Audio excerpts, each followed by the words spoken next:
Au commencement, il n'y a rien d'autre que Dieu. Puis, la lumière, le ciel, la terre, les océans. Les plantes jaillissent du sol, les étoiles se dispersent dans l'obscurité, les poissons remplissent les profondeurs, les oiseaux prennent leur envol, les animaux errent. Et enfin, l'humanité, faite à l'image de Dieu, créée pour la relation, le but et la joie. Un jardin, l'harmonie.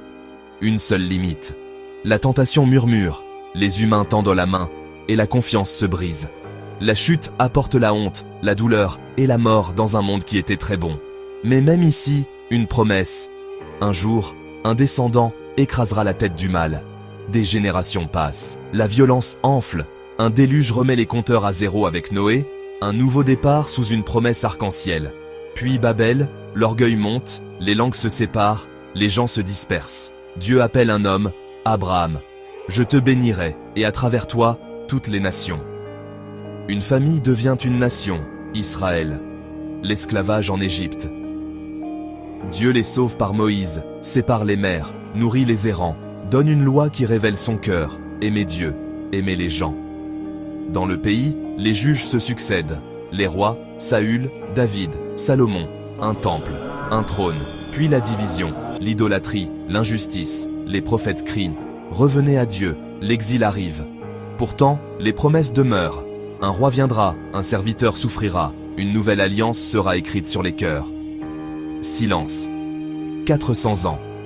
Puis, Jésus, né dans l'humilité. Il guérit, enseigne, accueille les exclus, affronte l'hypocrisie. Il proclame un royaume non de force, mais de pardon. Sur une croix, il porte notre péché, enseveli. Le troisième jour, il ressuscite. Il envoie son esprit, et l'Église se lance avec courage pour partager la bonne nouvelle à travers le monde. Des siècles se déroulent, et le dernier livre, l'Apocalypse, lève le voile. Des lettres à cette Église, restez fidèles, revenez à l'amour, persévérez. Un trône dans le ciel, inébranlable. L'agneau, Jésus, est digne d'ouvrir le livre de l'histoire. Les sceaux se brisent, conquête, guerre, famine, mort. Les trompettes sonnent, les coupes se déversent, jugement contre le mal, qui refuse de se repentir. Un dragon, des bêtes, une fausse adoration. Une marque d'allégeance au système du monde, contrastée avec le sceau de Dieu, sur ceux qui lui font confiance. Babylone tombe, le ciel se réjouit. Puis le moment, le retour de Jésus. Fidèle et véritable, il vient juger le mal, secourir son peuple, redresser tout ce qui est tordu. Satan est vaincu. Le grand jugement révèle chaque cœur. Et puis, la nouvelle création. Un nouveau ciel, une nouvelle terre, plus de mort, de deuil, de pleurs ou de douleur. Dieu habite avec son peuple. Une ville aux portes ouvertes, un fleuve de vie, des feuilles pour la guérison des nations.